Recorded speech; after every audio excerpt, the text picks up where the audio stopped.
Why did you make me play that song? Why did you force me to do it? It's so catchy. It's so. It's not my fault. You knew what you were doing. You You knew exactly what you were doing. Why else would you offer someone grapes if not to hint at the dog song? Got any grapes? So in this video, we're going to solve Manosphere. Indeed. We solved it by becoming it. But firstly, a message from our sponsor. Yeah, who should it be? Who sponsors it? No, it's crypto. It's crypto. Oh, That's there what we we're go. going. Yeah, it's crypto Axe body spray.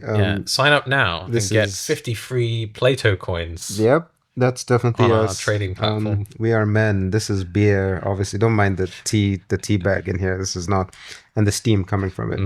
That shouldn't. Boiling beer.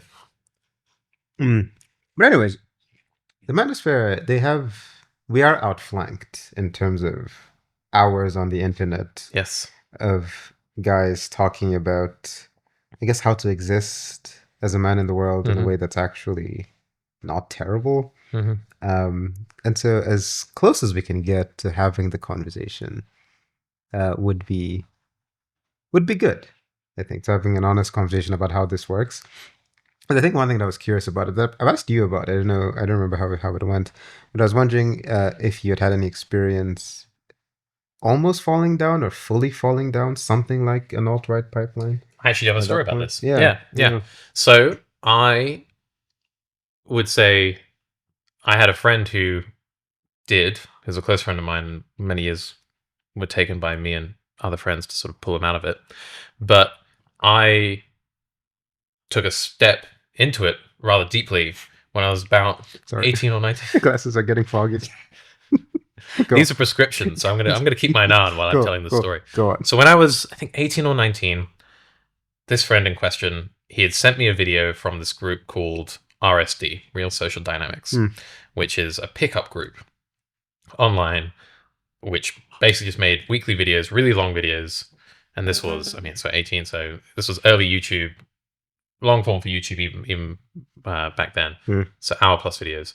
And they would do free shows or free seminars for anyone who wanted to rock up. And it was an American group, but they were coming to London. And this seminar was essentially how to pick up women, how to be more attractive to women. My friend, having sent me a couple of these videos, and I'd looked at them and I went, this looks kind of interesting. Said, do you want to go? And I thought to myself, yeah, I would like to learn how to attract women. Absolutely. I'm an 18-year-old. This sounds great. So we went, and it was a collection of different speakers, one of whom has turned into a self-help spiritual type on TikTok, and he's done very well. He's actually banned from the UK. Have you heard of Julian LeBlanc? I don't think so. Oh, yeah. Well, he's we have lots of people you and I follow him. So you want to look it up? Yeah. So let me just clear my cache to at least my history. Just uninstall my browser. Just wipe I'm going to the have to make so many edits in this video. wipe the hardware. Keep this in. I like Julian. Okay, so sorry, Julian Blanc. Julian Blanc. Anyway, Julian Blanc. He was one of them. Yeah. All these speakers. So we arrive at the seminar. Yeah. Bunch of different speakers, and the first person comes out is this Aussie bloke, and he gives what to 18-year-old me seemed like sensible advice. He said, if you're going out to try and pick up women on a night out, go out with your friends, and the most important thing is to have a fun time yourself. Just have a good time and see if you can invite them into that. And if you go up and say hi and they say I'm not interested, be polite, be respectful, move on. Don't bother anyone. Just be fun, be a source of fun, be respectful, be charming, have a laugh, essentially. And I was sitting there going, you know what, this all sounds relatively practical. He was very respectful, cracked the odd joke, but it really wasn't anything. He was sort of saying, I got rejected lots this night, but, I was out with some friends, and then someone who said no to me at the beginning, an hour later, came to talk to me, and that sort of thing. It all seemed fairly reasonable. And then the next speaker came out, this Julian guy, and he was very different. One of the lines that stuck with me was, he said, if you have a fat girlfriend, you should get one who's more nutritionally disciplined. And there were mostly men in the audience, but there were some women, and a couple at the back went out when he said that, and there was sort of lots of bits of nervous laughter and stuff like that. As far as I could ascertain, there were two types of guy in the audience. There was the kind of guy who I think was definitely fit more into that category at the time, who was nervous, who didn't really have any experience with women, and just wanted a bit of confidence, and was just worried about being unattractive. And then you had the other kind of guy who, let's say, was lecherous, more motivated by lust, shall we say, and perhaps had fewer qualms around what it took to get laid, shall we say, fewer ethical constraints, which isn't to say they would do anything illegal, but just gave that sort of bit of a vibe. Yeah. And so me and this friend left, and it was a bit sobering, and I felt quite lucky to have gone, because in that experience, I think encapsulated what my experience of red pill content has been since then, whereby there are elements of truth or contextual truth in some of the bits of advice. And even I would even go so far to say is some bits of advice can be helpful, but it also comes with this huge baggage of misogyny, of sort of creepishness. It comes from often a place of hurt or disenchantment, and you need to have very strong moral foundations or friends to keep you in check to take the good bits and recognize what insights can be applicable elsewhere, and reject everything else and reject the culture. And what happened to my friend was he fell really into this, and it totally hamstrung his ability to interact with women at all. And for years on end, we would have conversations around dates and stuff like that. And I remember once, like even maybe about 4 years ago, we were chatting, and he was recounting some woman he was trying to chat to at a bar. And he said something to the following, whereby he said, she had just told me a happy story, so then I told her a sad story, because good conversations have a large emotional arc in them, and I want to increase the emotional valence of this conversation, right? And it's just, it was such a jarring moment for me, because I thought, what are you talking about? He was trying to reverse engineer every conversation to get laid, because in his mind, and what a lot of these red pill dating coaches profess, is that if you do the right things and you say the right things, there is a sequence of events and magic words you can say that will mean any woman you meet will sleep with you. And that just isn't true. And it turns out, because people are different and there's a million variables that go into attraction and whether someone wants to spend time with you, he was constantly coming up against these models that were broken and unrefined and didn't work. So it's almost like he was going through scientific crisis over scientific crisis. If something worked, he didn't know why. Or he'd come to some conclusion, but it would be wrong. Because he was searching for some simple or some elaborate formula. And it was awful. It was really hard to see. So that's my personal experience. And I would occasionally, when r/redpill on Reddit existed, I would go on there and go on r/bluepill, which would take r/redpill posts and sort of debunk them and all that. And I find it interesting. I actually thought it was a bad moment for the internet when r/redpill was taken down, because it meant I didn't know what these people were talking about as easily. So yeah, I suppose that's my experience. I was lucky to have lots of close female friends all throughout my life, which I think anchored me in sanity. But I went to a seminar, and that was sort of my takeaway.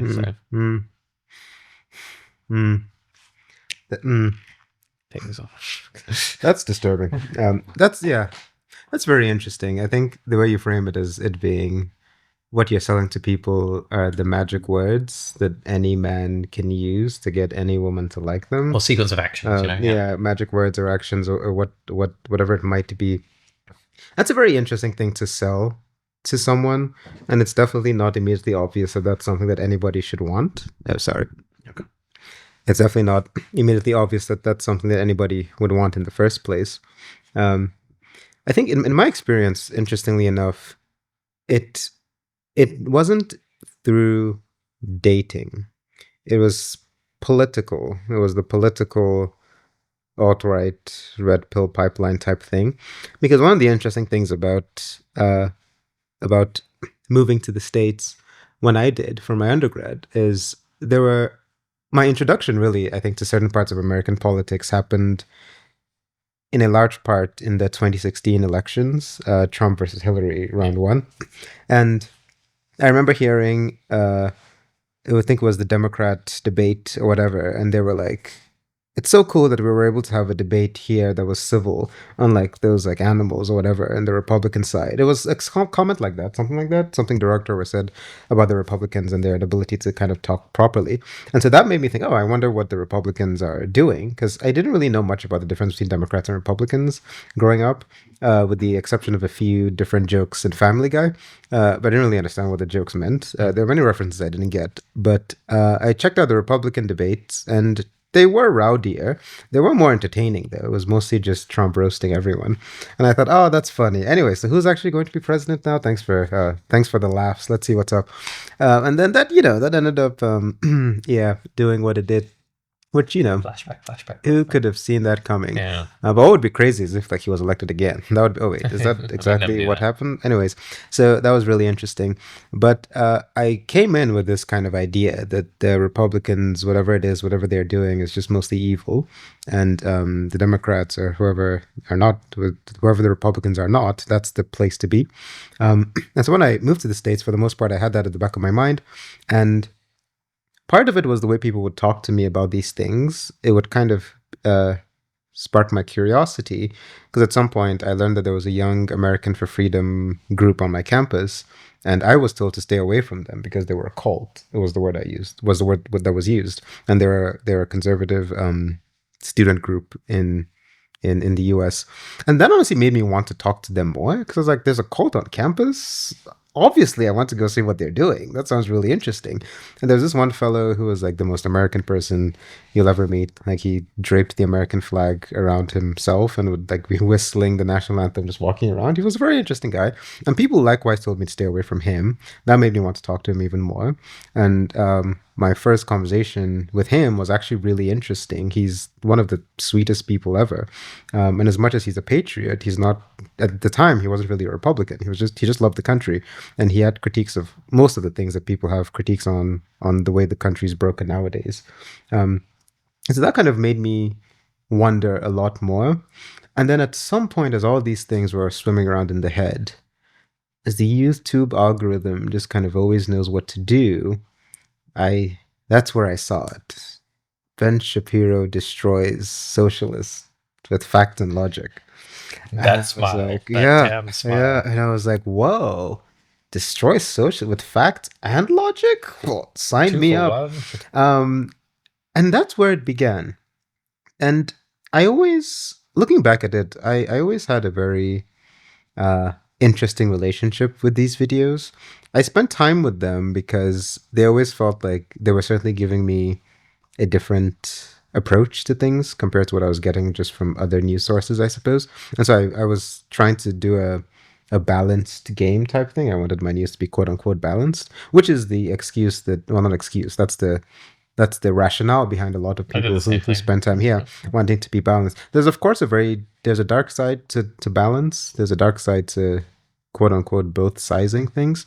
And it's very easy at the beginning of falling into such a pipeline to think that the virtue is in finding the balance between both sides. That's not where the virtue lies. I mean, even Aristotle, who we typically lay this stuff at his feet for. Wait, hold up. My phone is vibrating. There we go.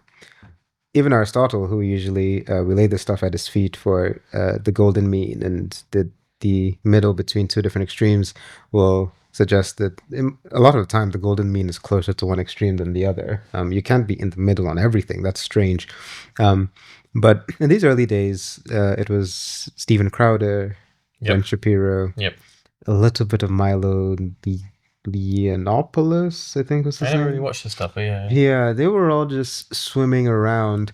And I think, I don't know if the red pill term was out there at the time, but for sure it was giving red pill in the sense of, this is the enlightened truth that the powers don't want you to know.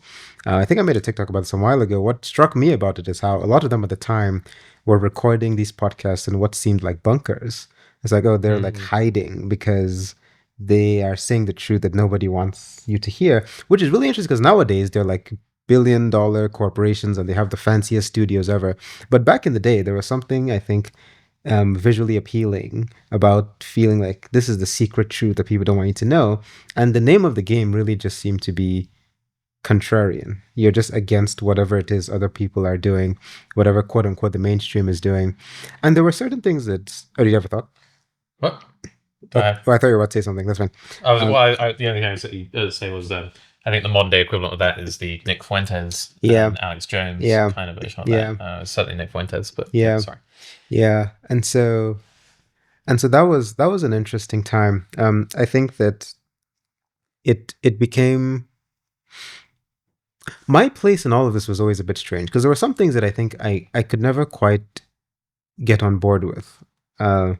Something certainly just felt wrong, and it was little things as I would kind of start to see a lot of the presuppositions at play and a lot of the underlying motives at play, and the role of being contrarian in all of this, even at the expense of being truthful or even being reasonable, that started being kind of really, really problematic to me. And then every now and then, something that just seemed to me to be fundamentally immoral would happen, or would be said, or would be endorsed by one of these people. And I was always disillusioned.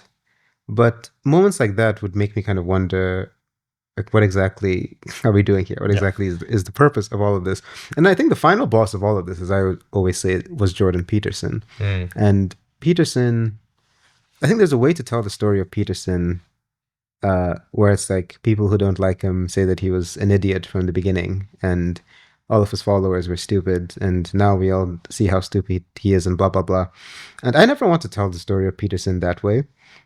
He never meant much to me because I'm grateful. I have a father who was a good person. I hate to say it that way. I only phrase it that way because taking Peterson at his own word, he would often say that what shocks him about his rise to fame is how so many young men just never got any encouragement from anyone. Yeah, and he moved to tears. And he would always say that, and it was like he was taken aback at the fact that it took a stranger on the internet to make people feel like they matter. Get some encouragement. Feel like they matter. And I know some people personally who Peterson meant that to them, like brought them from a dark place. And so that was never me. And so it was probably a nicer way for me to phrase that. But that was never me. And so Peterson to me was more intellectually interesting. I liked the weaving together of some of the things he would bring together. Oh, he's a compelling speaker. Anyone who denies that. And those who hated Peterson from day one will say that he's always been this way. But I do think that something certainly changed 100% agree. At some point or the other. He's always... Some of the problems with Peterson, I think, are problems that you and I probably have to deal with talking to people on the internet. It's not always obvious what our responsibility is to not have people take the worst possible version of our thoughts and roll with them. I think that Peterson has that problem a lot, where he says a certain thing that he probably could do a better job at making sure he's crystal clear about what he's not saying. But oftentimes he thinks that this was old Peterson, making certain points is kind of enough as it is. Like I don't want to misquote this example, but there's this one example that's very interesting to me, where in the context of a longer lecture, he starts talking about Hitler, and he talks about how Hitler was a clean freak, psychologically, and part of his weird obsession with cleanliness came from this weird obsession he had with like washing himself. And then some people took him to task on that. It's like, oh, so like the worst thing about Hitler was like his cleanliness, something along those lines. And it's like, there was no unambiguous rejection of Hitler's ideologies in that lecture. And some people thought that was a bit dangerous because of his status to talk about him in front of so many people and not immediately say all of the by the way, Hitler things. was bad. Yeah, and there was a little bit of that going on. That was just kind of one of many. Yeah. I think most of his more misogynistic takes, some of which were misogynistic, but the rest that were in this stranger place fell into that category of he didn't explicitly say X, therefore. And one of the most famous examples of this, I think, was his thing with the lobster. Because as I remember it, his point is that people say that hierarchies. Oh, Jack.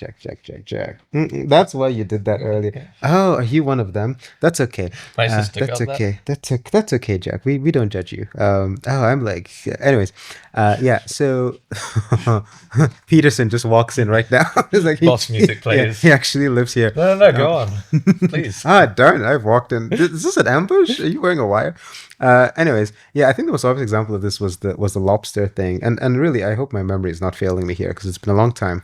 But as I remember it, his initial point was that people say that hierarchies are the product of capitalism, but he wants to say that hierarchies actually exist in nature. Look at lobsters. Look at the way their brains work. They get depressed when they're at the bottom of the hierarchy. Hierarchies are natural. They aren't the product of capitalist society. Now, he constantly claimed that that alone was his point, but there was kind of an obvious implication here that, so you're saying that it's good, that we should lean into the hierarchies? Like, what exactly is your point here? And he would always kind of be like, he's just saying that this is how it is, but there's often this implication that he's endorsing it, but he'd always stop himself from endorsing it. And so I think this was a more ambiguous example where it's like, okay, maybe you have a responsibility to your audience to make it clear when you're being prescriptive versus descriptive. Because obviously, as we know, you cannot derive an ought from an is. Even if it is true that hierarchies exist in nature in this way, that doesn't mean anything for our moral intuitions or convictions. Or how we should build society. Yeah, or how we should build societies. But I think if you're going to make this point in this way, then yeah, maybe you do have a responsibility to make it clear that you're not endorsing some sort of social Darwinism. But he hardly ever did that. And so, yeah, things like that were interesting. There were bits on that. So I think on that point, he would sometimes add a little bit whereby he'd say, you can have hierarchies based on dominance and power, but what we want in society is a hierarchy based in competence, whereby you want the best people who are competent at medicine to treat you when you're sick. You want the best people who are good at science. And that, I think he was defending societal structures, claiming that, look, we have, not perfectly, but we have hierarchies based in competence, and that's beneficial for everyone because the best people do their jobs and everyone arguably gets to reap the rewards of that. Yeah. There's a clip, there's a video, do you know Big Joel, Little Joel? I can't remember. I do. Yeah. He has a video where he talks about Jordan Peterson, where he picks out this clip whereby Jordan Peterson's talking about this point, and he's talking about I want to say it's a Notes from Underground, or it's possibly like anyway, one of those. I think it's that book, but he's talking about a character depicted in one of these Russian novels, and he for a moment he seems to empathize with the plight of someone who was just not given the opportunities to thrive under capitalism, whereby they're stuck in their working class conditions, they weren't able to get an education, and systemically they're just at such a disadvantage that no matter whatever inherent capabilities or potentials they have, they can't actualize them, and that everyone's poorer for that. And he has this moment of saying that, but then 2 sentences later he sort of backtracks and says, yeah, but. And I think that's another example, I'll put it in the edit, whereby he seems to have, he touches on it, but yeah, he doesn't quite go so far as to say, hey, yeah, maybe on some biological level, we're always going to try and organize ourselves in terms of hierarchies. Yeah. But maybe our natural instincts can be shaped or honed for the betterment of all. Yeah. I think there definitely is he could have done better. I think ultimately, there's disappointment with him, and I agree with you that to me the story of Jordan Peterson, it's many things, but I think it's the corrupting power of fame. Yeah, because here's a guy who was a nobody for most of his career. Yeah, who by all accounts was extremely popular as a lecturer. Yeah, a friend of mine was taught by him in Canada, and apparently Jordan Peterson was the first person he came out to as gay many years prior to Jordan Peterson's rise to fame. And apparently he was brilliant about it. Yeah. And I would actually go so far as to say that I think having him as a psychologist or a therapist probably would have been a really good positive experience and so on, because he seems to actually deeply care. I don't think those tears are acting. I think he is genuinely moved by when people come up to him. Yeah. But I think I sometimes struggle with 4 negative comments on a video of mine. I think you're unknown most of your career.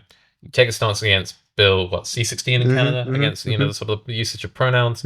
It sounds like that from whenever he talks about it, I think he basically gave himself some form of internalized terror at authoritarianism, reading all of this stuff around Stalin, and to an extent Hitler, and sort of like large government taking totalitarian control. He pushes against that. His lectures go viral online. Suddenly, half the internet is praising him as the savior figure. The other half is saying you're this, misogynist, transphobic, coming out, right-wing grifter. That's horrific. Your wife nearly dies of cancer. Your daughter's been perpetually sick, starts an all-meat diet, suddenly gets better. You suddenly start questioning everything while going on this world tour. Then you get sick, addicted to antidepressants, go in a coma, brought back to life in Russia, join Ben Shapiro's Daily Wire because they're the only people who are welcoming you in open arms, misquoted in the media, because he almost certainly was misrepresented a lot of the time. And I agree with you. I think he's in some ways an exceptionally poor communicator because he's not precise, he's not clear. He's the opposite of succinct. His whole "be precise in your speech" rule I find ironic. And then right now he's out of action again because of mold or something. So I just think you can't. I think it's really hard for anyone to fathom what that would do to someone. When you have that kind of an audience praising you. And the catharsis and vindication for long-held ideas, and people hanging on you every word. Like, wouldn't you think you were the top shit? And you figured everything out? And suddenly world leaders wanted to talk to you, and everyone was coming on your podcast. You talk about hubris. I mean, God. I if I have a video do really well, I'm like, oh shit, and that's a TikTok video. I mean, come on. So he. It's quite the story, isn't it? I think so. I honestly, I would love to see. Some years a documentary that really goes through this because I think it's almost an Icarus story. Really. There's obviously elements of that. It really is sad because there could have been so much potential for so much more. Because in terms of having male role models to look up to, in principle, as a concept, he's much better than a lot of the other ones that are rising up these days. I agree. I mean, he would at the very least encourage you to read a lot, to be very empathetic and be. He's a therapist, educated. He would weep openly about how much he loved his wife. That part was important. I think his public crying was really interesting, I always really hated that people made fun of him a lot for that. 100% agree. I think that wasn't. Like, dude, you can't have it both ways. You can't have it both ways. You can't decry the problem with men expressing emotion in public, and when someone does it, go back to the look how he's crying. No, I agree. I agree. People say all sorts of things about that, and so it truly is a tragedy. But I think that obviously should not take away from being critical. And the critiques being super warranted with what he became, and some of the things he started peddling just becoming absolutely ridiculous. Back in the day when I would look on Twitter, and almost every other thing that he would tweet was just bad. Jordan Peterson on Twitter was a different beast as well. He seemed like an entirely different person. And it becomes this kind of annoying. The downfall of Peterson, it is what it is. But Peterson, I think whatever Peterson was on the red pill pipeline, wherever he is on this, interacting with him was certainly where I stopped. Finding him interesting, 100%. I did enjoy like lectures on Nietzsche, the occasional lectures on Kierkegaard, the many lectures on Jung. Those were quite good. Political things were all right. As some debates were interesting for sure, but I think around that time is when the political curtain started to fall, I think, on what the red pillars were doing, in my view, because a lot of their beliefs didn't really seem to correspond to the world as it was. And that was interesting to me because that was one of their selling points, understanding what's really happening and telling it to you and telling you how to master it. But it seemed like they couldn't even understand what was happening to begin with. And on some level, no one does, but not everyone is selling you the solution to a problem that they don't understand. And so that seemed to be extra problematic to me. And I think for the most part, it became a conversation of certainly listening to different people and all that, which is something that I always do. But I guess paying attention to how people react to some of these other people, react to some of these videos, react to the red pillars has been really interesting, especially because these people claim to understand women better than everyone. And so when the majority of women you talk to are unbelievably repulsed by all this, it makes you wonder how they can keep this, how they can keep this facade going, and how it actually kind of works.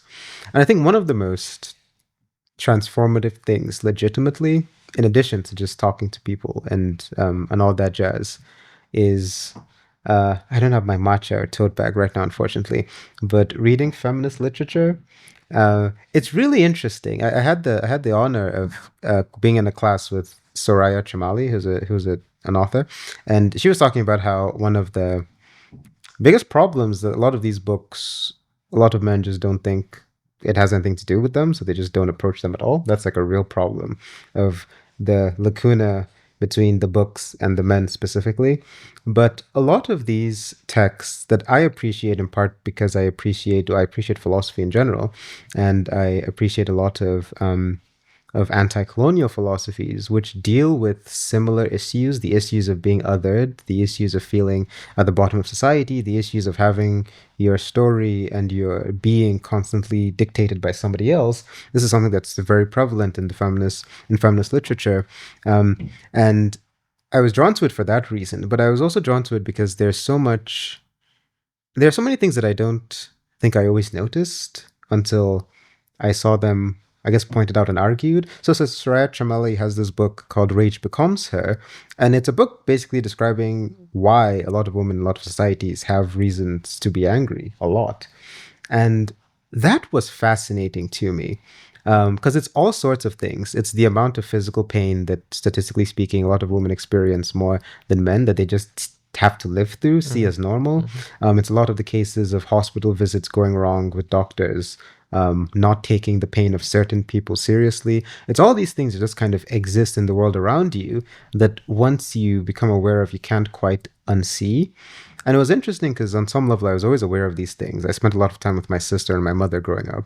And my mother often talks about this pain she has in her hand that just kind of comes and goes, but it's kind of just always there. And I was a kid, there was not much I could do, but it was kind of just always there. And she just lived with it. And it was just kind of, what else can you do? And I think of like the meme of when a man is sick, it feels like the end of the world. And it's like, there's this TikTok that's like, I just gave birth to twins. Now I know how hard it is when my husband has a cold. And it's like, yeah. Anyways, it's interesting to think of texts that paint the world in this way. And I can understand why a guy might have a resistance to this, because there's something about it is unintuitive to some people to understand that we can all live on the same planet, in the same world, but experience it very differently. This happens a lot. It happens across gendered lines. It happens across racial lines. It happens across really any line that matters in the world, which unfortunately is most of them. As a Nigerian, there are certain things that my passport stopped me from doing that I kind of just mention, and some people are like, oh, wow, it's ridiculous. I would never have imagined that that's a thing you have to deal with. It's like, yeah, this is just my life. This is normal for me. It's like a pain to get anywhere. And all sorts of, in like under racial lines, you find this show up if somebody's like, well, I mean, I always have great relations with like the law enforcement or whatever. It's like, yeah, they're like the friendliest people ever. But when like somebody else is like, no, I'm typically generally always afraid of law enforcement. Yeah, they're like, afraid for my life. Yeah, but it's like, why? There's the cops, they're friendly, like I know them. And I can understand that it's a difficult thing to understand that the exact same phenomena we are experiencing completely differently.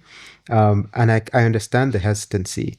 And that's why part of the appeal of the red pillars these days, especially when it comes to dealing with feminists, is just to call BS, call it a lie, sometimes premised on the fact that, well, obviously I don't experience that. Or what you're talking about, everyone experiences it. Everyone is uneasy on some level. So like your uneasiness is the same as mine as a man. And I understand that impulse to be critical, but in part because I know what it's like to have certain disadvantages in life by virtue of my nationality and whatnot. I know that it is true that the world manifests itself to us in vastly different ways. And obviously in philosophy, we care about these things very, very deeply. And so I think it's understanding that that makes you.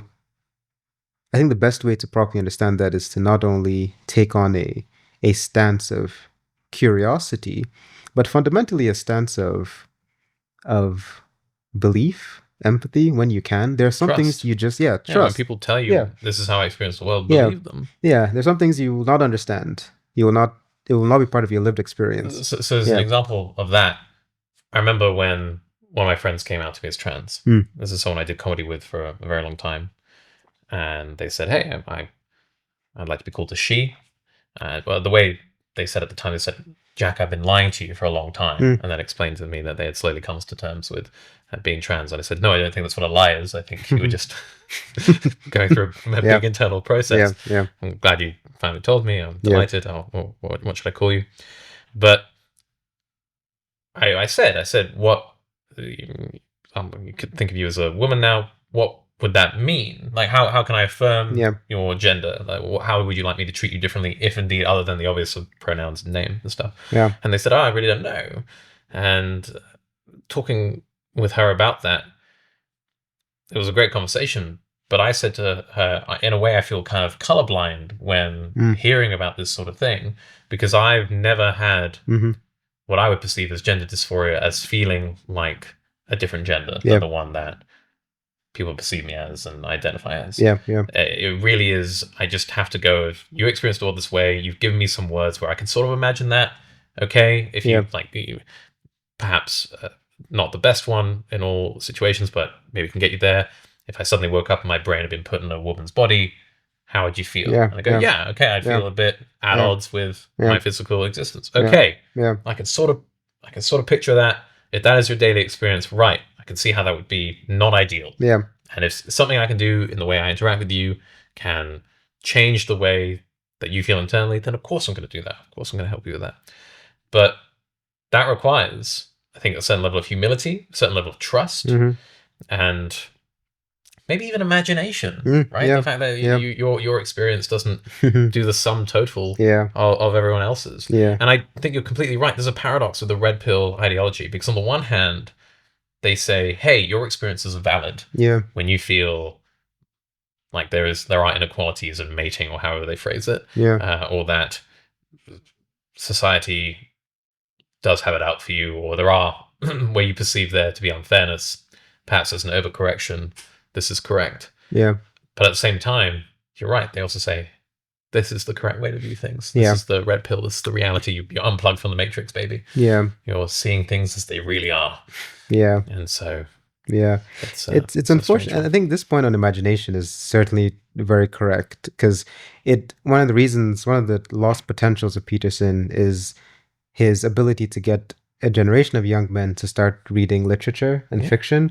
I think he did have that impact. The average Petersonian reading list at least has some Dostoevsky. That's a good place to start. At least Solzhenitsyn as well, 100%. Maybe if we just kind of broaden the canon a little bit, that would be great. But I think getting whatever pipeline needs to exist to get people away from the self-help stuff and a bit towards some fiction. We'll get to bell. Hopefully, bell hooks might be a hard sell, but fiction we'll get there eventually. Is empathy stuff. Exactly. It'll get you really a large amount of the way there. At least getting you in the practice of understanding the world through somebody else's eyes. At least trying to walk side by side somebody else as they're experiencing things that you're not experiencing. That's a good place to start. And then later on, we'll throw some bell hooks on you. Maybe we'll find a way to smuggle it in somehow, something along those lines. But I think that the imagination point really is important, because it's one of the greatest tools we have against a lot of the there's a word for it, like the appeals to nature that these red pillars have. Even if it is true, all of your biological claims are true, that doesn't mean much. That doesn't mean anything. That doesn't say much for how the world ought to be. That doesn't say much for what we should morally try to create in our societies. And I think that a lot of their thinking stops because, congratulations, you can understand nature. Good for you. That's okay. That doesn't tell us much. There's no imperative to do whatever feels most in line with our animalistic instincts. There's no moral imperative that forces us to do that. And I think to this question of imagination as well, it's one of the reasons I find Rawls quite interesting. The idea of the veil of ignorance, imagining yourself as just a disembodied mind, and you're in a sea of disembodied minds. You get to decide what are the laws of your society. How should your society run? You don't know what gender you are, what race you are, you don't know anything about yourself. What kinds of rules will you come up with to structure your society? And Rawls seems to think, and I might agree, that you at least try to make it as fair as you can. Yeah. And I think trying to... Even if you're just purely self-interested. Yeah, even if you're purely self-interested. You don't have to be a good person. Yeah, and that's really one of the sad things about all of this. The extent to which the red pill things hurt everybody. Yeah. Nobody's winning. And even if you want to be a good person just out of self-interest, it'll make the world a much better place than if you lean into the red pill stuff in the name of putting other people down just so you can stand on top of them.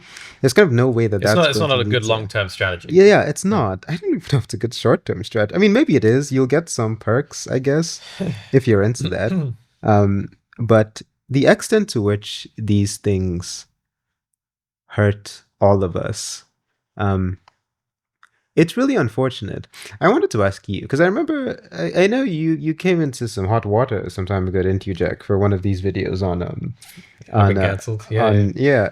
What was that about? Because I think I saw the video shortly before it got some traction. Yeah, and is it still up? No, I did take it down. It got taken down. Yeah, so I think I actually don't know what you're referring to. There's one. There was many. I think it was on Misandry. No, that one. Okay, that wasn't the one I thought you were referring to. That's the one. That's the one. Yeah, because I think it did get taken down. So that was an interesting thing.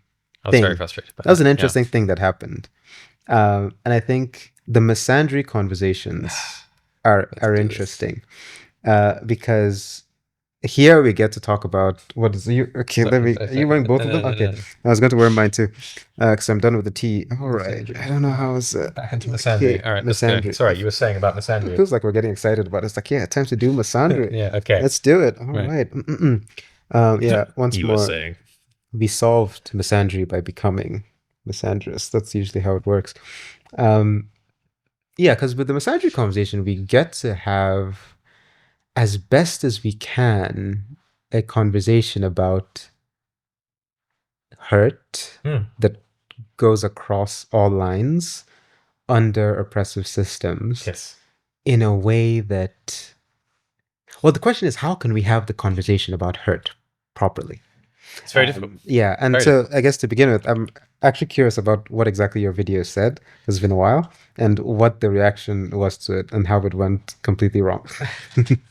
Detail my failure. So, I made a video whereby I played two different characters, whereby one character began recounting a fictional interaction whereby he had heard a woman say, "All men are trash." And one character was saying, hey, saying all men are trash is misandry, it's not okay, and we should criticize it. And the other character was saying, or at least I tried to make it such that they were saying, yeah, you have a valid point, but I think you need to take this rhetoric in context, and that you are not, when a woman is saying something like all men are trash, typically that might not mean exactly what you're taking it to mean literally.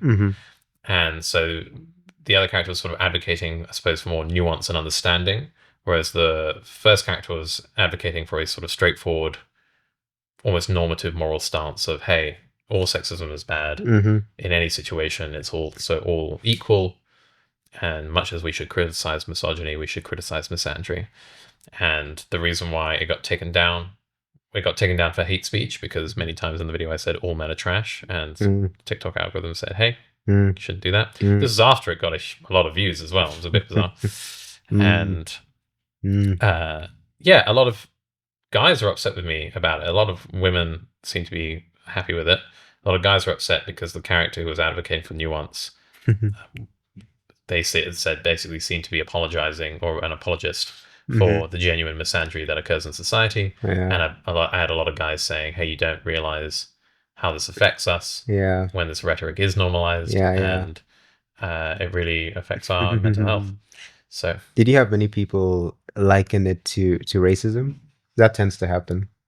There were lots of people who said that. Yeah. So Yeah. I can probably dig up the comments, but Yeah. there were. I think actually one of the early comments was saying you could say the same thing about race. Yes, yeah, that happens a lot. Yeah. Someone says all men are trash. It's that same reasoning that says, what if you said all minorities, whatever, are trash? Is the same thing. Yeah. That happens a lot. Yeah, that's interesting. Well, yeah. Well, what did you learn from the experience, Jay? Nuance on the internet. So what did I learn?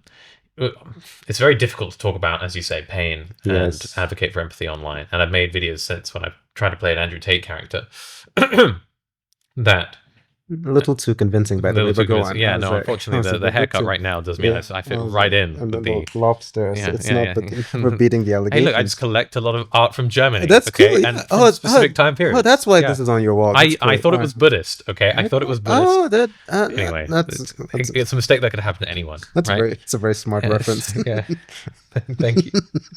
It's actually messed up. Go on, please. Yes. Anyway.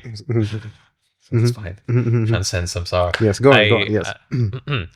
So I made a video, a series of videos recently where I played an Andrew Tate-esque character, and I made a point of the non-Andrew Tate character saying something to the effect of, I think it's difficult because we're all trying to have these conversations at the same time.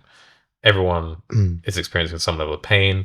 Empathy isn't a zero-sum game by acknowledging that women face issues structurally in society because of patriarchy does not mean that you can't say, hey, guys also experience some issues from patriarchal society. And indeed that perhaps in trying to correct for the oppression that women experience, some guys may experience oppression and may have a horrible time of it. I think you can say that. You can say all those things. And that's not to apologize for it. That's not to deny it. But I think it's difficult because anytime someone volunteers their pain, it's seen almost at the expense of talking about something else, which is weird. You know, if I suddenly said, hey, skin cancer is a big problem, you don't experience other people saying, well, lung cancer is a lot more serious. What about brain cancer, dude? What are you talking about? Skin cancer. It's like, no, I mean, all of them are bad. They're bad. So, yeah. Are you asking whether I learned anything in terms of did my opinions change? Or... Either way, about having the conversation, about the conversation in general, anything. I think there are guys who, on their algorithms, probably in tandem with red pill content, see videos from women who will say things like, all men are trash. Yeah. If he doesn't pay on the first date, drop him. I only care about money. Any version of sort of vile, shallow thing. And that is the majority of their experience of the female gender. Or women. Yeah. And maybe they don't have a lot of female friends, maybe they don't get out much. But hours a day, they will be exposed to, I would go out and say it's like dumb, hateful, monetarily driven women who make a lot of views online, either consciously through doing rage bait or otherwise.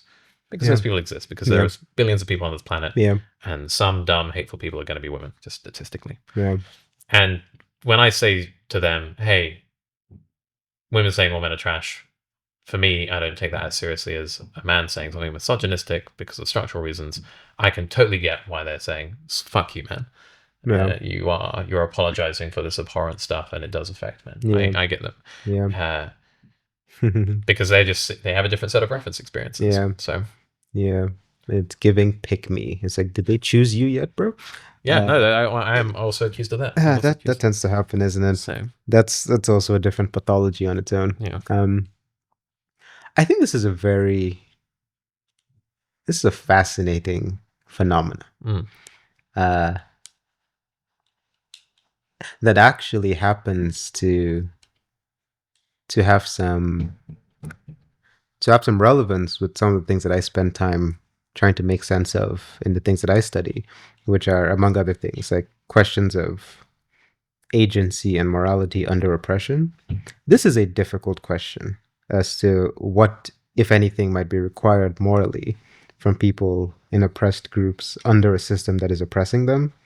If there are any responsibilities they should have to each other, to their oppressors, that's a difficult one. And different thinkers in different contexts throughout time have made sense of this in fairly different ways. I was talking to somebody at my conference the other day about MLK, because I'm always thinking about MLK. He has like his voice is in my head all the time. I have a parasocial relationship with him. Like, it's a normal thing. I hear him speak to me all the time. As a parasocial relationship goes, as I one think you should. picked a good one. I'd like to think so. Yeah, homeboy. Oh, I hear him in my sleep. But I think we were talking about dignity.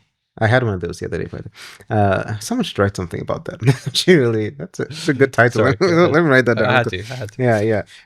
I think I was talking about dignity the other day, and dignity was such a big part of King's entire message and his views towards just morality and the world and what's expected of people in his context. And it's at once perhaps the most moving and controversial element of his entire, I think, moral philosophy, because the kinds of things he seemed to have expected from the African Americans of his day seemed like more than one should justifiably expect from people who are under such terrible circumstances, who have been historically oppressed in such a ridiculous way, and in the name of fighting for freedom, constraining how they relate to their anger just seems wrong. But the fact that King had this focus on it being tied to dignity is honestly really admirable, but also it's kind of uncomfortable to think about. But on the one hand, we can kind of give him a pass because he was obviously in this as well. He wasn't talking to them from outside, which is an important part of it. On one occasion, his house was bombed, and on that occasion, his family wasn't home, so no one was hurt. But he showed up to the street, and like the people in his community rallied around him. They were ready to go. They were ready to go fight. They were ready to go burn some stuff down, understandably. And he's like cautioning them to just be cool. No one should throw any stones. Nobody should nobody should do any beef. Let's all just kind of go our separate ways. And so things like that. Because he also, when things affected him, he took the same stance. Maybe we can understand why he's doing this, but to call others around you who are also being oppressed and trying to get them to aim for something higher that you call dignity just seems weird. And that's why I find this so interesting, because in a larger context, this problem is here. On TikTok, this problem is here. People call it things like, sometimes people call it tone policing. Yep. Like the way a woman might be talking about the patriarchy. It's like, well, don't say that. It sounds like too hostile towards men. And the comments are like, no. You don't get to tell someone how they express themselves in relation to their oppression. And I think that's fair. I think that's true. It's a great retort. And then that's where King comes in and is like, he's on my shoulder. He's like, well, and I'm like, I mean, we can't all be you, King. But then maybe we should all be, because you're King. But then at the same time, so can I add some nuance to the way I approach this? Yeah. In private, which I suppose I'm breaking that by talking about it in this context, but like I have female friends who have made content like that who would, let's say, would be seen as man bashing or man hating online. Yeah. Where they'll say this sort of rhetoric. And they're good people. I'm friends with them. And in private, occasionally when these topics come up, I'll say, look, I don't feel like I have any right to tell you how to talk about this stuff. And I think there's a place for, feminine rage. And if you want to express that, and obviously it resonates with a lot of women, who am I to tell you not to do that? But I must ask, I feel like you and I want the same end goal, which is we want a better relationship between all the genders. Yeah. And we want a reduction, both misogyny and misandry. We want everyone to get along. Yeah. Do you think the fact that the algorithm rewards this kind of thing takes us closer or further away from that goal? Mm-hmm. I'm not saying if it's justified or anything like that. From a purely clinical, you and I want to go to the same place. Is this taking us closer or further away? Maybe it's taking us closer. I'm not sure. Now, I feel way more comfortable criticizing the behavior of men because I am a guy. And I think guys, unfortunately, mainly this the guys that we talked about, men aren't there queuing up for the latest release of feminist literature. But my personal conviction when I see that rhetoric is I get it, I understand it, I don't feel comfortable in criticizing it, but I think it doesn't help a lot of the time. Yeah. And I think, unfortunately, it gets leveraged by algorithms and shown exactly to the wrong people who don't need to hear it in a constructive way, but hear it in a destructive way. Yeah. And it further cements their convictions that they are right in their misandry. Yeah. And so I almost feel like your anger is actually being further used to uphold this system and this dynamic, which you are rightly criticizing. Yeah. And that's really hard to say. Yeah. And I don't feel even like I'm in a place to say that unless I call out male behavior, which I'm trying to do more of. Yeah. The medium certainly doesn't help. It doesn't help. It's that's part of the distress. But do you think do you see where I'm coming at with I that? do. I do. Yeah, I do. I certainly do. Yeah. I think that I mean, there are many things out there in the world, politically and maybe in general, that I certainly agree with, but I don't like the way they are argued. And this might just be because of my tendencies to care about arguments. It might be arbitrary, but I also care about facts and logic. Oh, come on, suspicious now. Whoa. No, I gave up facts and logic years ago. That's why I do philosophy. Yeah. Wait, does that make sense? Anyways, that's either a compliment or it's a dig. Who knows? But I think that there are many things that I agree with. I just don't like their arguments. And in a perfect world, I think it wouldn't matter.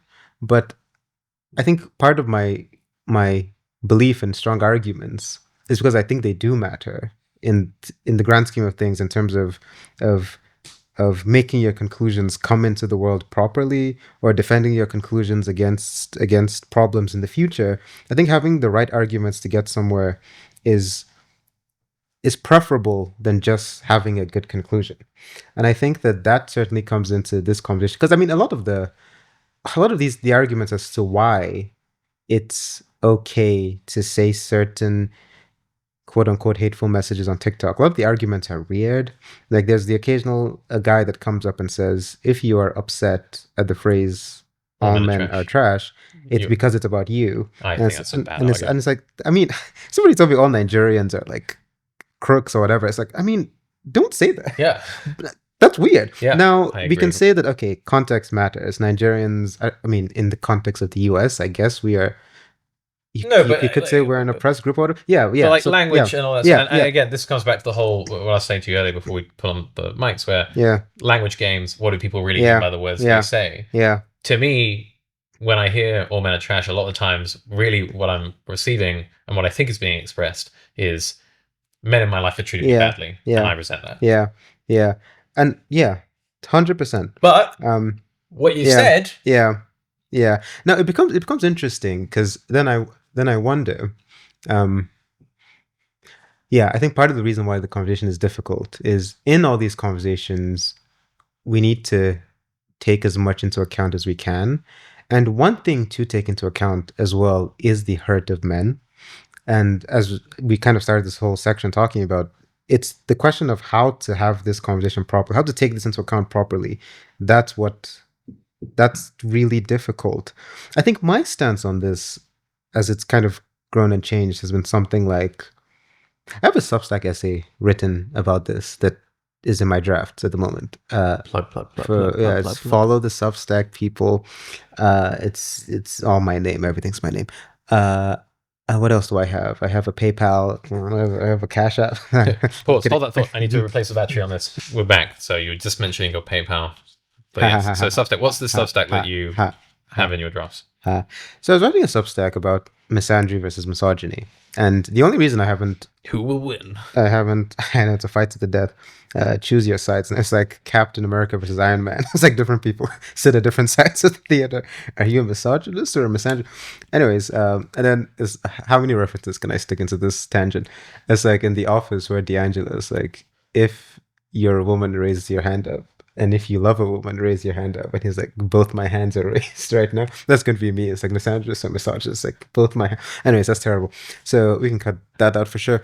So this essay there's actually no particular reason why it's not posted yet. I think it's mostly because I wanted to make a TikTok about it as well. And I've been really busy. And it's kind of a long one. I think these conversations they're a bit longer. Which is kind of a fun behind the scenes thing. Even though I have no real smoke and mirrors when I record, some conversations take more out of me than others. Yeah, that makes sense. And this was certainly one of them. So the question was on misandry versus misogyny. And at the outset, I think, and I guess I'll ask whatever, at the end of this, whatever you agree or disagree with what I'm about to say. At the outset, really, the most important thing that I want to highlight is that 100% I do not think the two are the same. I do not think they are comparable. I don't think they're both sides of the same coin. I don't think that they're the same. Misogyny kills people. Misandry makes some people really sad. And I think that that difference is very relevant. Now, despite that, though, it's not obvious what we are meant to do with that fact. The fact that one kills, one makes people sad. There is an impulse to say that the killing is more important, therefore the sadness doesn't matter. That can't be right. I remember once a friend of mine was talking to me about being really depressed about something, and I was trying to get her to, tell me what was up. And she was like, she kept saying that it doesn't matter, like it's really small in the grand scheme of things, in the grand scheme of the world. And I was like, well, I mean, I don't think that's how that quite works. If you have a paper cut on your finger, yeah, in the grand scheme of the world, that's irrelevant. There's some horrible things happening on the planet right now, but that doesn't change the fact that your body feels the pain of the paper. You feel it You're throughout gonna get your plaster body. for you, yeah. Yeah. And so the little things, even if they are just personal to you, they do matter. You don't want to. You definitely don't want to overemphasize the little things over some things that are, again, objectively more serious. But you don't want to just ignore them either, because little things can compound in a way we probably don't want them to. And this, I think, puts us in a very difficult bind, because one of the things that we don't want to do is coddle this male sadness in a way that problematically reinforces some of the structures that we don't like. We don't want that, but we also need to find a way to address it properly. But we also don't want to put that burden on the people who are actually being killed by the things that are making the men sad. We don't want to put the burden on women. And so there's kind of this bind. So one simple way out of it is to say that whatever the male sadness epidemic problem is, it's for men to figure out. And we should try to make it better however we can. But I'll put that to the side for now, maybe come back to it later. But to begin, to kind of reiterate so far, misogyny, misandry, not the same thing. One kills, one makes people really sad. The one that kills is more important, but the one that makes people sad, we should be able to address properly.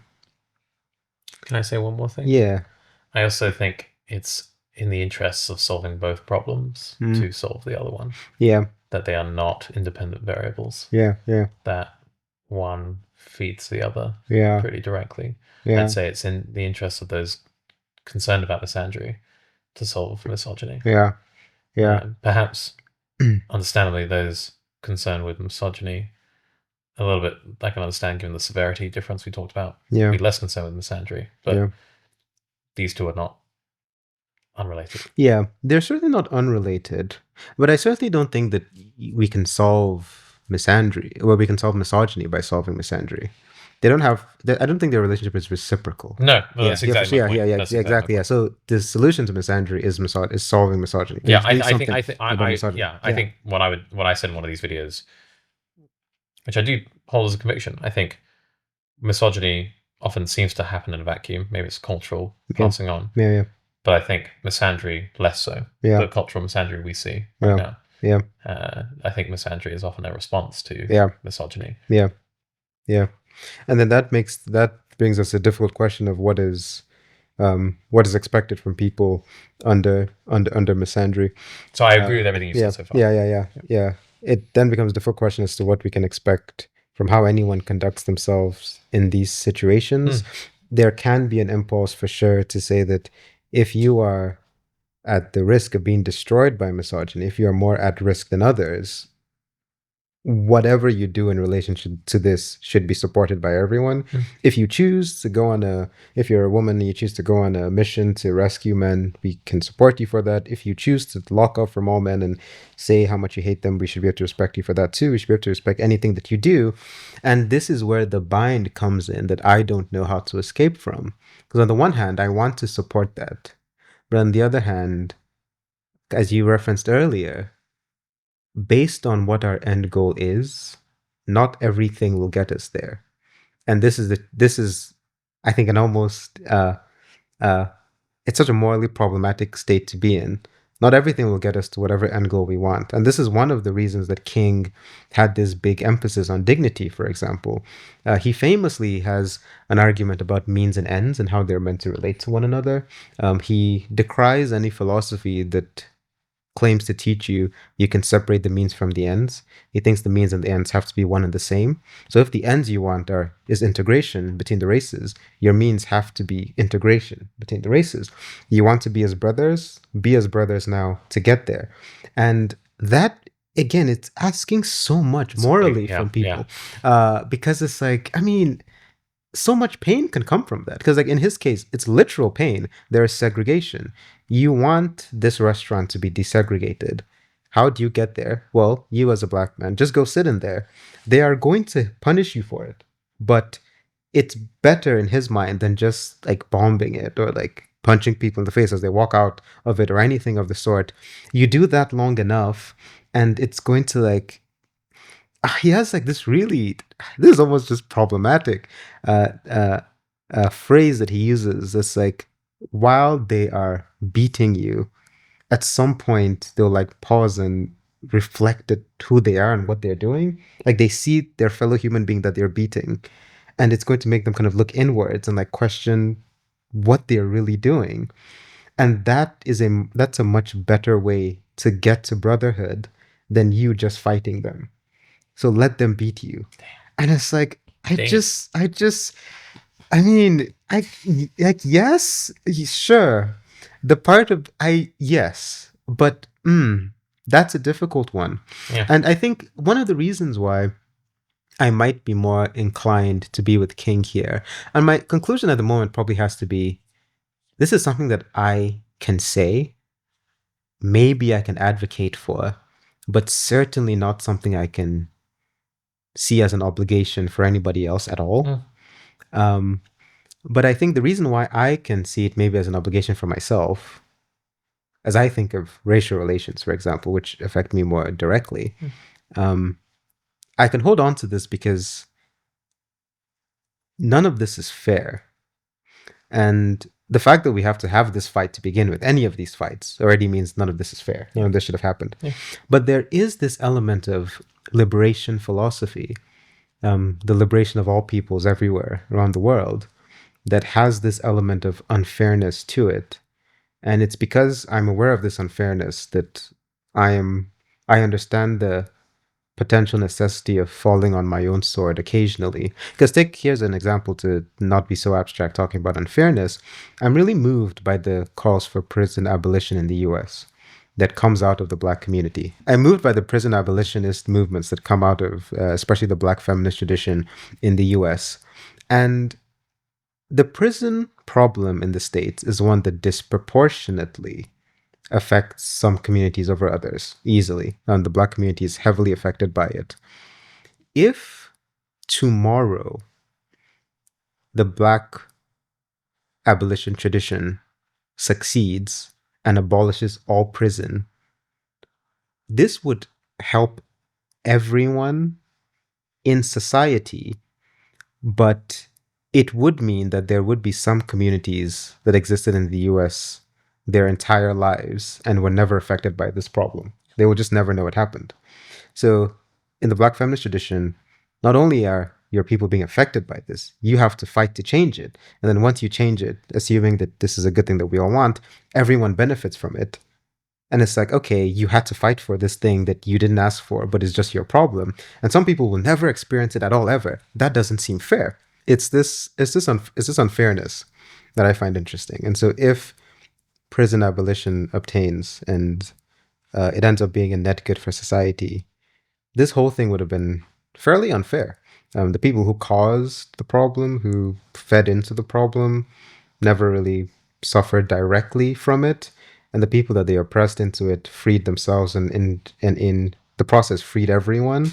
And so if we wanted to be fair about this world of oppression, we would say that, okay, the solution, let's free everyone from jail right now. Let's put groups that have not been historically disproportionately put in jails. Let's put them in there for like 50 years. Then when everyone has kind of felt the suffering, then we can abolish everything. But what's been so moving for me about a lot of these liberation philosophies is that it's never been that. It's Nobody's free until everybody's free. All of us need to become free. There are types of unfreedom that no human being should ever experience, ever. And the goal is not to switch sides. The goal is not to hurt you as you've hurt me. The goal is to raise us all up to some new form of humanity.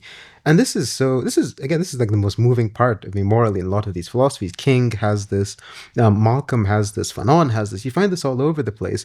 And so I think about the misandry, misogyny conversation, and the question becomes, well, what kind of world do we want to build? Is it a world where before we get to equality and freedom, we should make sure that men suffer quite a bit deliberately first before we get there? The unfortunate thing is that there's already implicit pain in all of this. The patriarchy hurts everybody, just the same way the prison population in the US hurts everybody, whether they want to acknowledge it or not, even if it hurts more people directly. There's a nascent amount of pain everywhere. And so if our goal is to try to evenly distribute the pain as best as we can before we liberate everyone, then there are certainly some good ways to do that. But if the goal is to liberate everyone as surely and as fully as possible, then some moves are better at getting us there than others. And that's the really tricky thing. It's unfair for people at the bottom of the world to have to think about this. Yeah. But it's all unfair. And I wish it wasn't, but I can't think of any way out of that bind except this is unfair. So I know that in order to reach a certain kind of world, I have to lose a bit on the way there. But that's a thing that I can obligate myself into. I cannot fault anyone in a similar position to mine for how they view racial hierarchies or what have you. I can't. And that's the tricky part. Yeah. That's my thought on this. I think I agree with perhaps boringly everything you said. That was pretty boring. Me being, well, you know what I mean. Let's spice things up a little bit. You know what I mean. Actually, I disagreed with that thing you said about. But look, it's. I think that when it comes to misandry and misogyny, I guess the comfort I take, if there is any, is that I do think that the behavior of men holds systemically generally more power over this situation than the behavior of women. And so when I make videos with the emphasis being on changing male attitudes and male behavior, I am both targeting, let's say, a fulcrum, a lever that I perceive to be more effective, but also I feel more morally justified in asking something of by virtue of my position and all that. I also think because of the asymmetries of social media, whereby, let's face it, all it takes for some of these podcasters is to get a couple of women to say a couple of things, and that clip gets distributed millions of times. I mean, that is hard, right? Because everyone, the vast majority of women on the planet can say nothing even approaching any of that misandric at all. And yet it can create this perception, if only a few of them, that all women are like this. Equally, as some men would say, there are a bunch of outspoken men there who are affecting other men. But now with the fact that anyone can buy a microphone, let's not think about that. We can, these ideas can spread. Jack stole these. Ideas can spread so much faster. So it's really difficult. It's really difficult. This question of power is then it then becomes interesting, because then the question would become, those who have some sort of relative power, what do their responsibilities become? Even if, for intersectional reasons, you can have power in one element and a blah, blah. It's not but one axis. Really interesting thing that happened not so long ago, I was live on TikTok and somebody asked me about my thoughts on the concept of believing all women in the context of assault. And I gave him an answer because he seemed to genuinely be struggling with this, which I think is there's a subset of men that I think it needs to be pointed out that they exist. There are people who truly care about these issues, but really don't know how to wrap their head around these arguments. So his thought on this was that he he's really concerned about assault as a thing that exists, and he wants to be on board with the concept of believe all women, but the argument doesn't seem to make sense to him.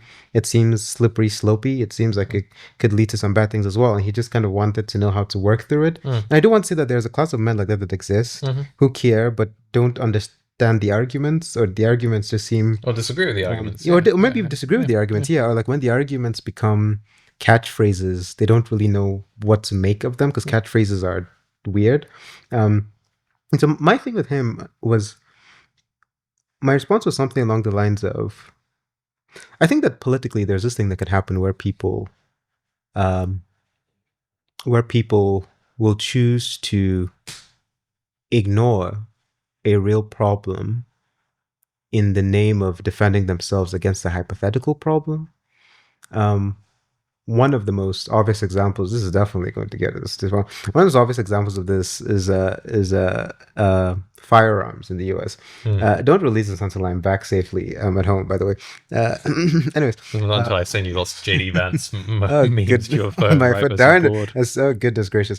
Yeah. Oh, I am cooked. But one of the most interesting examples of this is firearms to me in the US. Yep. Because there's this one TikTok where this woman, it was like a panel, and the woman is like, well, she needs her gun in case like 32 men break into her house. And then everyone was like, 32 men?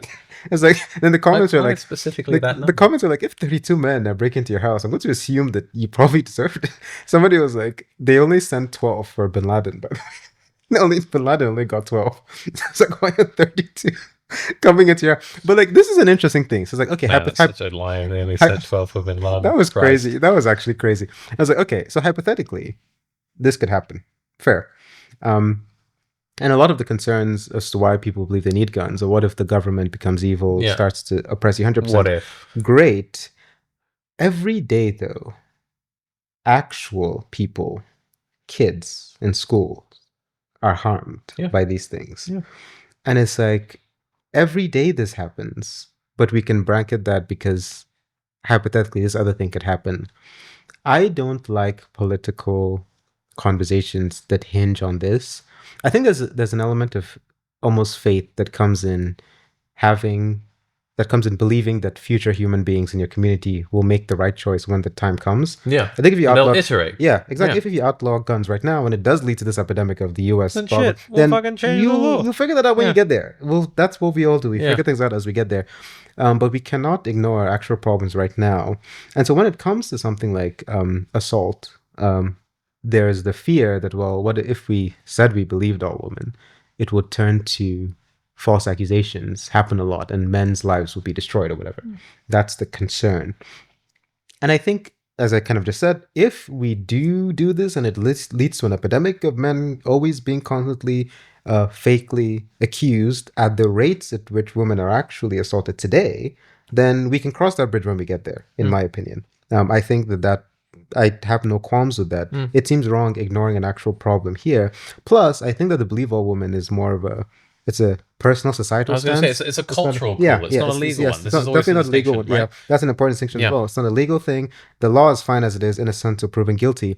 But there's an obvious sense in which belief is not as strong as it should be when women come forward. I think this is something that the red pillars constantly want to deny, because it's I guess it's not obvious to them how this manifests. One of the clearest examples of this that's always very interesting is the Brock Turner case, if you are familiar with that. It's like an old case from, I think, Stanford. There's some undergrad who raped a woman, but he got off because on some idea of potential. Yep, exactly. He got off for that. And I can imagine what it was like to be in that courtroom. You were assaulted by this man, and you have to sit there and hear people say, they bring up bring up his grades, they bring up his like swimming stats or whatever, and it's like, what does that have to do with why we're here today? Nothing's gonna radicalize you. That should be enough for us all to be like, I mean, call it whatever you want, but clearly belief is not doing what it should. In this case, if you actually believed, and it was especially annoying because I don't even know if at any point he pleaded innocent. I was going to say, I thought the understanding was there was conviction that he did it. Yeah, but and despite this, it's like, and it's like, this is unfortunately not an isolated case. Yeah. And there's a great book, to plug one more, Entitled by Kate Mann. I love Kate. She's one of my professors, actually. But she's an incredible philosopher and just an incredible human being. I think her book Entitled, it kind of lists out, well, how kind of entitlement functions under misogyny, the kinds of things that uh, certain men in society might feel entitled to, and some of the things that women might not feel like they are entitled to, but they are. And like looking at a lot of these different cases and viewing it through the lens of entitlement is really interesting. And so I'd recommend that book. But yeah, the Brocktoner case is interesting as it showcases how belief isn't doing what it's meant to be doing. So if we know that this is a thing that happens in society, it seems as though we have, at the very least, some sort of moral imperative to certainly care about it. And I think, and maybe I'll ask you this, because I'm going to speak anecdotally right now and say that in my life, the number of women that have expressed to me that they've experienced some sort of assault at the hands of a man, I actually can't count at the moment. It's been quite a bit. Yeah, I would say far more, the majority. Yeah. In my... The number of times that I've come across an actual instance of a false accusation against a man, and that I know was false because the girl that did it was friends with one of my friends, and she told her that she kind of made it up because something weird happened. It was a strange story. I think he was kind of a douche, but he wasn't an assaulter. He was a douche. And he kind of broke her heart, and so she spread this one rumor. She didn't think it would really spread, but it did. He got in trouble, then she kind of... So the story I heard from my friend, who was her roommate. So I have that one tale set against all these other ones. And so like anecdotally, I would certainly say that 100%, this is not a 50-50 problem, at least at the moment. But I'm wondering, in like your time existing in the world, have you come across any instances of false accusations? One big one. One big one? One big one, yeah. Yeah. But to the extent whereby the vast majority of every other case, as I think, if anything, that for me still justifies the believable women, because you would expect deviation from 100%. Yeah, of course, yeah. It can still happen, so, and we don't want. I say one big one because it was a big accusation, which later they retracted. But we don't want to ignore, because once more, this is the conversation of the hurt of men under these systems. We don't want to ignore this. I think there can be a tendency to ignore or belittle it. We don't want to do that, but we also can't lose sight of the fact that these things are disproportionate. And so I think that if having a different cultural, and this is, I think, the beautiful thing about a lot of these liberation philosophies, it's that I think of Fannie Lou Hamer has like a beautiful line. Somebody asks her why she wants equality with white men, or with white people in general. And she says something along the lines of, she doesn't want equality with white people because that would bring her down to their level. What she wants is to raise everybody up to like a new place. And that's always been the most moving thing, as I say, about these liberation philosophies. In a world where we had a stance to believe people who came forth with accusations of something as horrible as assault, that would benefit everybody. It would benefit the male victims as well. Because this stance is to believe everyone who comes forth with a story. At the moment, it's going to benefit disproportionately women right now. But if this becomes a cultural belief, the idea, the ideal, the goal is a world where assaults, I guess, happen less. It's on that when we're talking about the corollary here of male pain. There's a fantastic YouTube channel called Pop Culture Detective. Not sure if you've heard of this. I don't think so. But they have they do extraordinarily good video essays. But I think they have at least one video, if not two, whereby they just document the trend in films of male sexual assault played for laughs. The idea of a prison scene, someone drops the soap, and how it is just, and this editor and writer put scene after scene after scene after scene, and you watch and you go, oh my god, actually, this is a joke. And if you were a man who had been assaulted, how horrifying it would be, whereby in all different genres of film, a quick gag of some guy experiencing rape or sexual assault of some kind is laughed about. How horrifying that is. So I agree with you in the sense of, you want to create a better world for everyone, and the same whereby this is an issue of not believing people when they come forward with saying that this has happened to me affects you too, guys. Like this is not this hurts you as well, even if you don't realize it. Exactly. It's really weird. There's this, like, you know those like family court shows that people have, like Is this Judge Judy? yeah, like Judge Judy's Yeah. vibe. I recently found out there's a Nigerian version, which is honestly Oh, wow. so weird. But yeah, something similar happened this one time. The woman said that her husband was beating her, and that was a very big deal in court. But then at some point, the man said that she beats him, she slaps him as well, and everyone started laughing. Really? And it's like, yeah, that's unfortunate. And yeah, I could say, in the Nigerian context, for many different cultural reasons, people might laugh at that. But I mean, I can conceivably see that happening here, elsewhere in the States as well. And these things can be downplayed in a way that we don't want. The goal, the ideal, is a world where these things never happen less. If they do happen, we can at least trust society and our structures to account for them properly, something like that. And I think the saddest thing about the red pillars is instilling in men this sense of just hostility and immediate suspicion towards all of these calls to do things like believe all women. Like, you're meant to immediately take this combative stance to it, and that can't be right. I think at the very least, if for no other reason than it is an appeal to make your society better, you should try to take it in good faith and try to understand why one might want to do that. So I guess Yeah. because obviously we agree quite fervently on this. I imagine if we had someone who advocated for red pill ideals here, they might say something to the effect of, well, and maybe they cite anecdotal evidence or some statistical evidence that Yes. puts our views in question. But perhaps, what if they presented this? They said, look, if you're having a domestic dispute at home, whether it's a house in England or in the United Kingdom or America, and you call the police and you say, hey, my wife's beating me, the police are going to laugh at you. If the wife calls and says, my husband's assaulted me, or she turns up at bruises, you'll be in jail overnight, like that.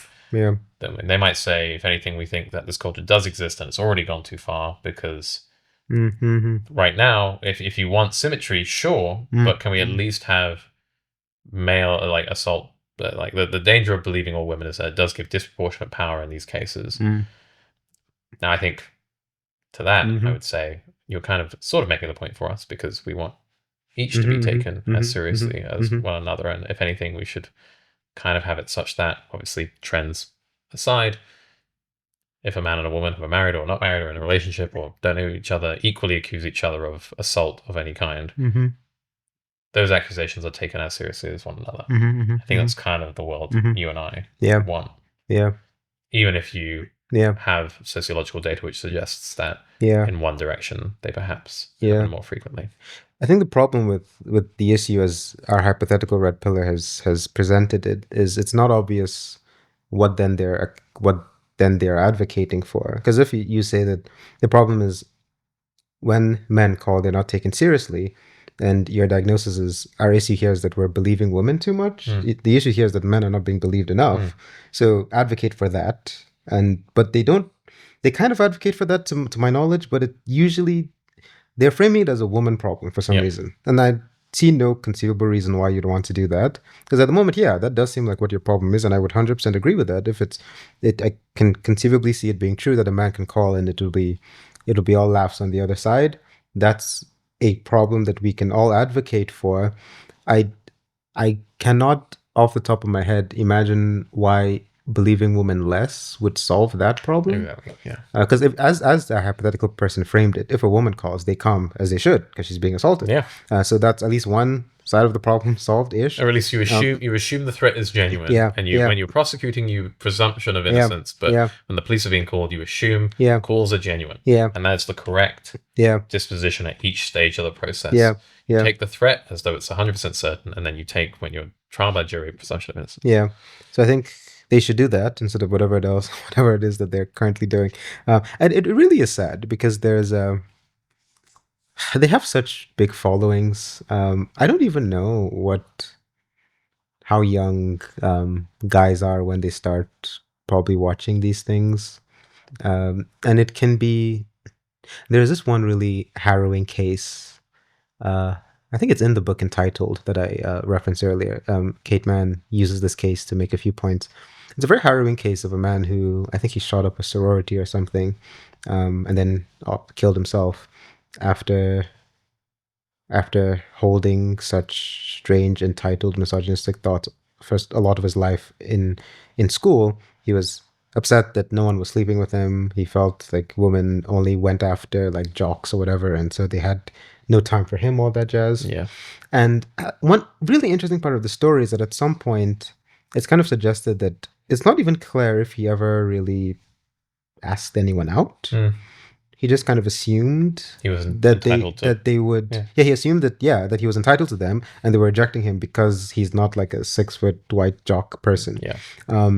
And I think it's so interesting how many apparitions we spend time fighting. If your introduction to interacting with women is from a guy on YouTube, that's unfortunate. Yeah. That really, really is. In reality, I think this is a point that you make in one of your videos. 100% in reality, you'll get rejected by some people. You're a person that it'd be like that sometimes. A lot of people, in some people's cases. Yeah, a lot of not people. Speaking from personal experience. Yeah, neither do I. Obviously, you lose track. We be pulling, Jack. It's crazy. Look at us. You're yoked. You can't see. The bro is yoked. Anyways, so it's and that's okay. The closest we can get to having people experience the world as authentically as we can, which becomes such an increasingly difficult thing nowadays. But it's when you go out into the world, you meet so many people who really just aren't online much, which is such an important class of people that we need to acknowledge will always exist. God bless them. God bless them. Couldn't be me, unfortunately. Sigh. They won't be listening. But shout out. They're missing out on the memes, though. I don't think it's worth it. I don't think it's worth it. Degradation of cognitive faculties, but at the same time, I know who Harambe is. Whoa, too soon, Jack. But okay, that's fine. That was wow. I have a sketch idea I need to run by you later, actually. But anyways, so I think R.A.P. I think whatever message of touching grass there is out there, in the nicest way possible, is, I don't know if it's a solution to anything, but it's something. The world is more than this. I also think it's skepticism, and in that it's one of the, I don't know whether it's a psychological fallacy or just an epistemological one, but the attribution of intent and motivation, or false attribution of intent, is a classic one, right? Where you feel like you know exactly why someone did something. Mm-hmm. I know, when I was 16 or 17 in school, I probably invented loads of reasons why the guy I had a crush on wasn't interested in me. Mm-hmm. But now, with the benefit of hindsight, I go, God, we were teenagers, man. Who the hell knows? They're just kids. And that someone can have a million things going on, any one moment in their life, and it's mostly not about you at all. And if it is, that's okay, and you can move on too. But I think it's so easy to construct a narrative, especially when you don't interact and you don't have women in your life to ground you, to construct they only go for this, this weird eugenic sort of viewpoint of they go for this superior being. Which to me, one of the most actionable pieces of advice is to say, to guys who are heading this way, is to make female friends. Make friends, be friends with women. And the way you do that is by treating them like anyone else. Treat them like people. Whoa, it's crazy. Yeah, I know. Yeah, and just like how you have bros and you connect with them on common interests. It's the same thing. It's exactly the same thing. What a concept. Yeah, I know. But it's so banal. I think that. But this is what I found when I made those Andrew Tate-esque videos. Is that it's so crazy. It feels almost hateful to say it. It feels so banal and so lame, and undramatic, and unsatisfying as an answer. To say to go out and make friends, treat women like people, and it feels wrong that we'd have to say something like that. But I really do think that isn't the basis of it, because if you have a bunch of friends who are women, and again, range of statistics, like if you have one friend who's a woman, they could be a horrible person, right? In the same as if you had one male friend, they could be a horrible person. But if you have a range of them, you'll find good people who can ground you and can relate their experiences to you, realize that your experience as a guy isn't the total sum of all the experience in the world, and that people experience the world differently to you. Like I remember the first time like in university, when a woman explained to me what endometriosis was, and all the different, like the gap and the research gap, and how there were I think it's something stupid, like 10 times more scientific papers on male pattern baldness than endometriosis or something crazy. And I was just sitting there going, I'm angry at this. I'm angry at this. And I had no, and obviously as a 19-year-old, I had no power. I didn't produce the system. I didn't produce this inequality. But God, I'm so thankful for all my women friends, because, I mean, I think, who is it, James Baldwin, something along the lines of, to be a black man in America is to be in a constant state of anger, despair. Not despair, but anger. I believe that's a quote that I definitely didn't make up. I believe, that sounds about right. And I think this constant state of anger, as we mentioned earlier with the Chamali book, understanding that certain people in your society have reasons to be angry, and that they, in addition to their reasons to be angry, they still have to do all the other things that everybody else has to do, but they somehow keep it going. I think it has to instill something within you, something or the other within you. And legitimately, an incredible way to do that is to just make friends with people. It's ridiculous how, as you say, that we have to say it, but we do have to say it. And that's one of the downsides about objectification. Objectification can come in many different ways, including idealization. And if you don't see a person as a human being, either because you're idealizing them or like you're diminishing them too much, a room to be what you might call friends, equals, partners in life with them, it would seem impossible to do so if there's objectification going on. And so if you fundamentally don't see someone as a human being, as a person, it becomes difficult to want to be their friend. If they're just an object, a prize for you, then you might want to date them or whatever. But to actually do what friendship is with someone, this lens of objectification can certainly get in the way. And so doing whatever needs to be done to get rid of that, and just seeing the people around you as just people who you can be friends with. And you can like see the world through their eyes and like learn all sorts of things. And as you say, you'll meet some that will suck 110%, because part of not idealizing people is understanding that the human condition is weird. The same things that are weird with you and your bros, you'll probably find them with your girl bros in different ways, or maybe even in the same way. It's quite funny sometimes, honestly. It's a vibe. And if there really is any lesson out there, any magic bullet, any place to start, it's as wide a range of friends as you can. Try to make it happen. And broaden your experience of the world. I would also say, just on the thing where some people suck, sucking as a person is a Go on, please. We're adults. So mature. We're adults. We're adults. Yes. Being a terrible person is available to anyone. Yep. From any place, from at any age, from any class, from any situation. And you got to bear that in mind when seeking out friends. I think there's this horrible thing, which, again, these red pill manosphere types do, when if a guy does something, that individual guy is a bad guy. But if a woman does something, women are bad. There's indicative of their inherent nature. And I do not make that mistake when going out to make friends, because I think it's so easy, or it's a trap you can fall into when you've got these preloaded biases within you, and then you try and make friends, and you go, they behaved exactly like so and so told me they would. Sample of one. Yep. Broader sample again. The billions of people. Law of large numbers. So that's classic kind of racist discrimination thinking. It's like the individual defines the group. Except if it's a group you like, then individuals are just individuals. That's an exception. Yeah, I think one of the interesting things that pops up in different strands of feminist literature is the extent to which some men in these contexts perform for other men more than they perform for women or just society at all. Because these red pillars, I don't know, might maybe try to get you to do things that you can do to brag to them about. But then at some point it's like, do you want praise from these people? Like, that's such a powerful question to always ask. Like, do you really want this person to be proud of you? Like, what kind of person do you want to look at you with pride? If you forsake I don't know, your mother, let's assume your mother raised you to be a good person. You had friends growing up. Every now and then on TikTok I see a girl come up talking about her male friend that went down this pipeline or whatever, that she knew for a long time. It's like your family members, your lady friends that you used to have, is it worth forsaking them to get the praise of? I mean, in general, to get the praise of a celebrity that doesn't know you is weird, but to want to get the praise of this kind of celebrity that's teaching you weird things can't be the vibe. And so, if you must perform, if all life is a performance, sure. For audience.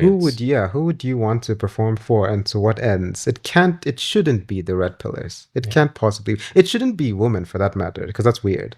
Exclusively. This is why my line is like find out, like, be a good man. But, Yeah, like, find out what works for you. Yeah, right? Be a good man. Yeah, be a good man.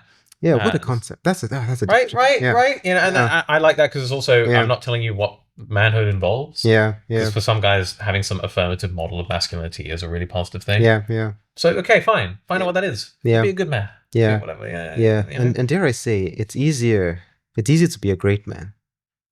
For some. But it's difficult to be a good man. Whoa, what just happened? No, really. Because look at these people. Yeah, 100%, 10 million subscribers, sure. You can go down in history, maybe. You might be, I don't know, just off the top of my head, the president of the most powerful country in the world. For example, great man, in terms of how history might say, look at what you achieved. Great man. But how many good men are there?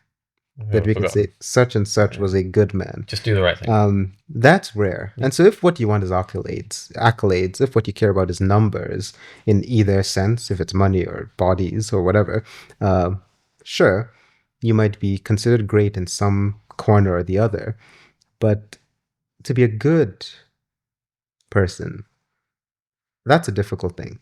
That requires a lot more than what it might require to be quote unquote great.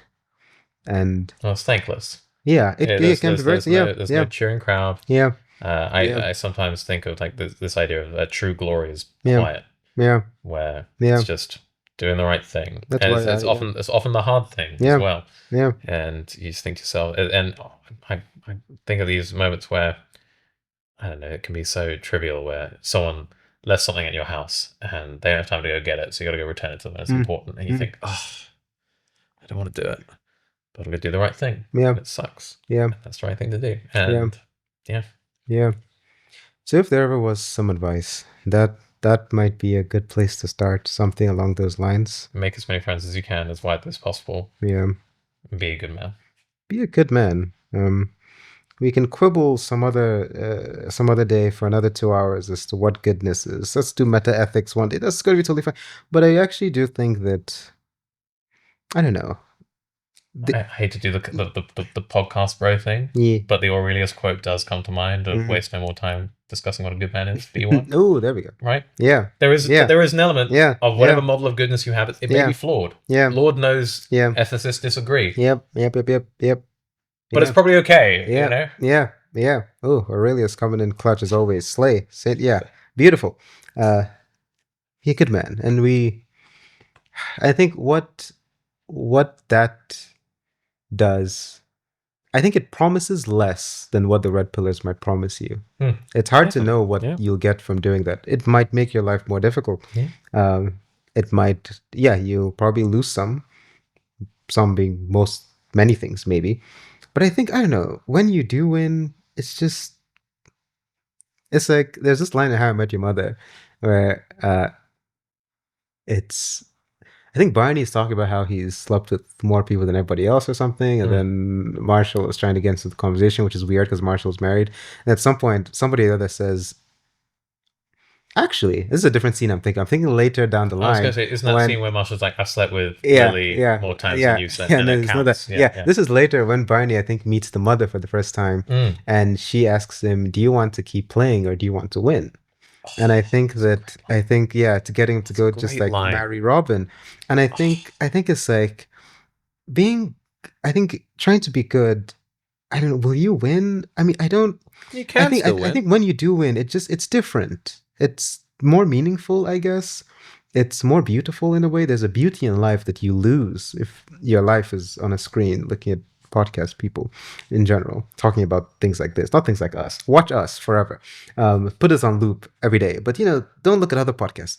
And I think that there's a beauty that can be lost in all of this, and I think the red pillars can send you on this route of playing that will keep you playing forever and give you wins that aren't really wins? What if you want to do something that's the closest thing you can get to almost winning at life-ish? I can't imagine anything else than trying to be a good person. There's an old there's a YouTube account called OG Furious. Did you ever watch Athene?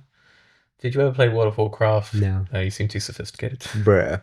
I've never heard that before in my life. You kidding me? I had my Sims 4 phase back in the day. Shit. Well, some of us, that's a whole different sort of pipeline. The Sims 4 pipeline? There's the YouTuber, I think he's probably still about, called Athene, and he jokingly called himself the best gamer in the world. And he did actually have some records to do with World of Warcraft. That's besides the point.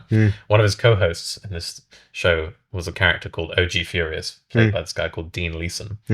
And OG Furious was, if you like, a really early sort of 2010s parody of pickup culture. And one time, Dean Leeson did a video as himself talking about picking up women.